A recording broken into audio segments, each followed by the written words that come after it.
범죄 심리 전문가로서 이젠 조언에 그치지 않고 직접 법과 제도를 만들겠다 큰 각오로 보수 정당에겐 또 험지로 꼽히는 수원 지역구에 당당하게 출마 선언을 했습니다. 자, 이수정 경기대 범죄심리학 교수 전화 연결돼 있습니다. 교수님 나와 계시죠? 네, 안녕하십니까. 원래 인터뷰 시간이 4분인데요. 저희가 좀 일정이 좀 변경이 생겨서 이렇게 전화로 연결을 드렸습니다. 또 네. 허락해 주셔서 너무 감사합니다. 예. 어떻게 지금 수원정에 출마 선언을 하셨는데 지역구 선거사무소는 좀 차리신 겁니까? 네, 차렸습니다. 메탄동에 지금 선거사무소를 차렸고요. 예. 네, 뭐 열심히 이제 월요일이 크리스마스였으니까 그렇죠. 화수목 열심히 출근 인사를 하고 있습니다. 자, 수원 정 지역구입니다. 지역구 네네. 민심 어떻게 좀 느껴집니까? 수원은 약간 발전이 뭐 좀 지체됐다고 할까요? 아하. 뭐 주변에 이제 화성이나 평택이나 또는 이제 용인이 반도체 특구로 지정이 됐지 않습니까? 그렇죠. 그 주위에는요. 예. 네, 그렇습니다. 근데 원래 수원이 삼성전자가 여기서 시작을 했는데 아하. 사실은 이제 권역이 커져 나가지를 못한 채 지금 약간 전반적으로 정체된 상황이고요. 그래서 이제 수원시 재정도 아무래도 이제 반도체 경기하고 매우 밀접히 연관성이 있다 보니까 재정 건전성이 빠른 속도로 지금 떨어지고 있습니다. 그래서 어떻게 해서든 전반적으로 좀 붐업이 필요한 이런 시점입니다. 네. 수원정 영통 지역이라고 알려진 곳인데요. 네. 이게 이제 국민의힘 입장에서는 좀 험지 중에 험지다 이렇게 불리기도 합니다. 네.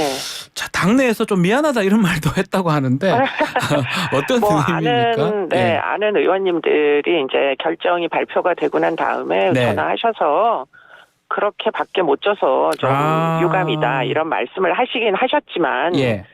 사실은 제가 선택을 한 겁니다. 왜냐하면 제가 25년을 지금 경기대학교가 지금 영통에 있다 보니까 그렇죠. 여기서 하루 세 끼 밥을 먹었고요. 그리고는 이제 아시다시피 뭐 2000년대에는 경기 서남부권에 워낙에 강력범죄가 많이 발생했었잖아요. 예. 그러다 보니까 뭐 연쇄살인을 쫓아다니고 뭐 경찰청 지원하고 또 법원에서 전문가 증언하고 이런 일들이 한두 번이 아니었습니다. 네. 그러다 보니까 지금 이제 왠지 여기가 내 지역 같은 느낌이 드는 거예요. 예. 그래서 결국은 그런 애착이 있는 지역에서 유권자들에게 선택받는 게 필요하겠다. 이런 생각으로 출마를 하게 됐고요. 예. 일단 저는 정치인이 된다는 생각을 하고 출마한 게 아닙니다.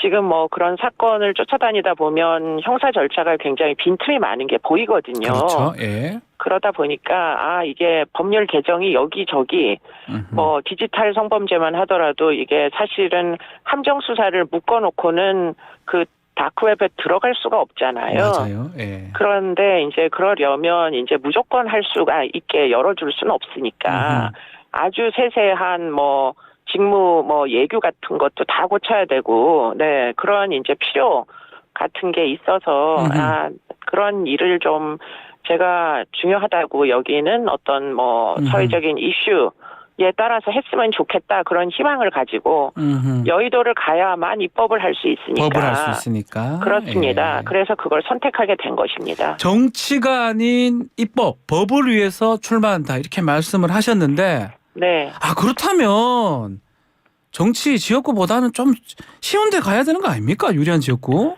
처음에는 비례를 권하신 분이 여야 여러 번 비례대표. 있었는데요. 네. 근데 예. 제가 좀 약간 성격적으로 예.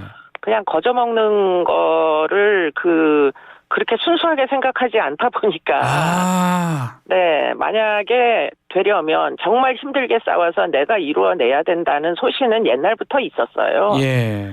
그래서 지금 어렵지만 여길 선택한 겁니다.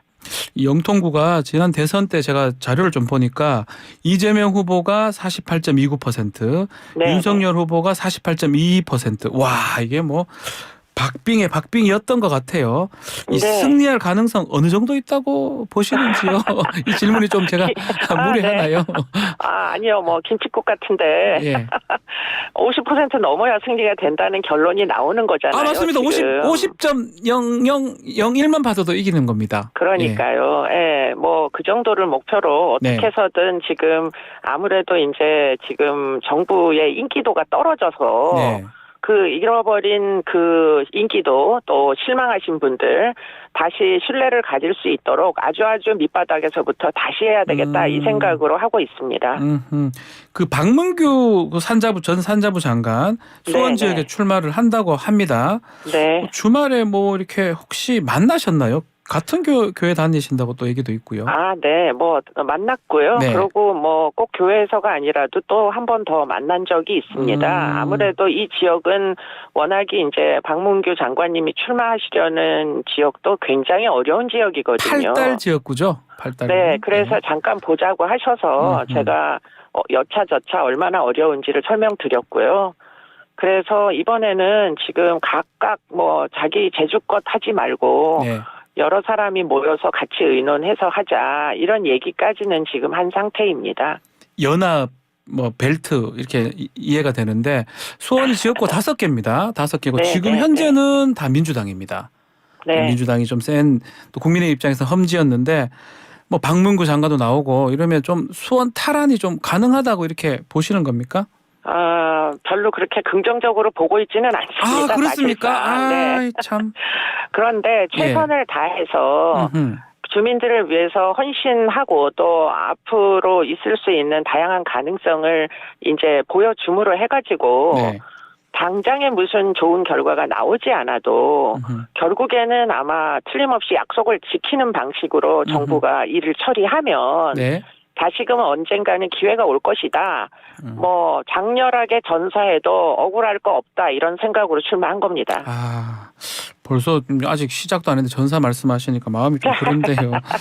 자, 인류한 혁신이가 맞다는 걸 보여주고 싶었다. 그리고 그게 험지로 가는 이유다 말씀도 하셨는데 이 문제는 이 국민의힘 당의 뭐 지도부 김기현 대표하고 장제원 의원은 이제 결정을 좀 했지만 아직까지 움직임이 없는 것 같습니다. 그 부분 어떻게 보시는지요? 글쎄 이제 아마도 굉장히 지금 상황을 예의주시하는 것으로 알고 있습니다. 여러분의 의원들이 저도 갑자기 학교에서 25년 근무한 학교에서 좀 쉬어라 이렇게 얘기하면 굉장히 좀 이유를 알 수 없기 때문에 억울하기도 하고 뭐 이럴 수 있을 것 같거든요. 그러나 세월은 가고 변화가 필요합니다. 그렇기 때문에 뭐 지금 사실은 변화의 물꼬를 트는 게 상당히 필요한 타이밍이다 이렇게 보이고요. 네.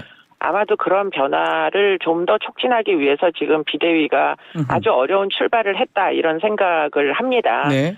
그렇기 때문에 부디 비대위에서 그리고는 그 이후에 공천 뭐 심의 공관위가 탄생할 거잖아요. 거기서 좀 더 공정하고 좀 더 새로운 좋은 이제 인물들을 발굴을 하셔가지고 기회를 주시면 참 좋겠습니다. 비대위 기대감을 좀 지금 말씀을 하셨는데 8명의 비대위원 한동훈 비대위원장이 지명을 했습니다. 네, 보니까 뭐 젊은 정치인 비정치인들이 많은 것 같은데 또 김예지 의원은 정치인으로 유일하고요. 인선은 어떻게 보시는지요? 저는 사실 기대를 했었거든요. 그런 비대위가 돼야 된다 하고요. 그런데 제 기대대로 그 젊은 분들 심지어는 20대까지 비대위원회에 있는 것은 뭐 굉장히 국민들의 소망을 잘 반영했다 이런 생각이 들고요. 문제는 이제 그런 분들이 활발하게 토론하고 토론한 결과가 반영되게 할 수 있는 그런 역량이 위원장에게 있느냐가 이제 더 큰 문제라고 보입니다. 한동훈 위원장한테 그런 역량이 있느냐 없느냐가 가장 크다. 그렇습니다. 네, 그렇기 때문에 이번만큼은 정말 마음을 단단히 먹고 뜻한 바를 이루시기를 기대합니다. 그렇다면 이제 이 비대위원장도 사실은 한동훈 위원장도 정치 신인이라고 봐야 되잖아요. 그 신인이 갖는 어떻게 보면 강력한 힘이 있는 것 같아요. 네. 저도 신인입니다, 사실은. 그리고 제가 하도 보니까 신인이 아닌 것 같은데 알고 보면 신인이시네요. 예. 네, 저 신인이고요. 예. 지역사회에서 지금 저를 만날 때 기대하는 것이 기존의 정치인을 만날 때 기대하는 것과는 다르구나. 이런 것들 이미 체감하고 있어요. 예. 그렇기 때문에 한동훈 장관님도 뭐 지금까지 공무원으로서의 경력을 일단 접으시고 예. 지금 정치인으로서 첫 발을 내딛는다라는 각오로 이게 본인의 첫 번째 작품이라는 것은 역사 대대로 남을 것이잖아요. 네. 그렇기 때문에 좀 더 단호하고 좀 더 혁신적으로 의사결정을 해주시기를 부탁드립니다. 자, 뭐 마지막으로 지금 또 당내 상황 중에 이준석 전 대표 탈당을 했습니다. 신당 창당 선언도 했는데 어떻게 보십니까? 이게 또 수원 정에도 영향을 미칠 수도 있을 것 같기도 하고 파괴력이 있을까요? 네, 수원 정에는 부디 영향을 미쳐주시지 않게 예. 제가 매우 기원하고 있다는 점을 전달드리고요. 네. 그러나 건투를 빕니다. 새로운 출발 잘 되시기를 저도 기원하고 있고요. 예. 젊은이의 용기로 새로운 뭐 혁신적인 이런 출발이 되기를 부디 기원합니다. 잘 되기를 그래도 바란다 이 말씀이네요. 그렇습니다. 네. 자, 그리고 뭐 민주당 같은 경우는 좀 이게 인재영이 3호라 하나요? 류삼영 전 총경이 좀 더 됐습니다. 네, 네. 그래서 이성 교수님하고 좀 대비가 되기도 하고 그런데 좀 마지막으로 좀 뭐 정치 이제 출사표 던지셨으니까 좀 어떻게 하겠다 말씀 좀 부탁드리겠습니다. 네, 뭐 지역이 어렵습니다. 네. 제가 여기서 방방곡곡 뭐 이런 건 아니지만 골목골목 돌아보면 네.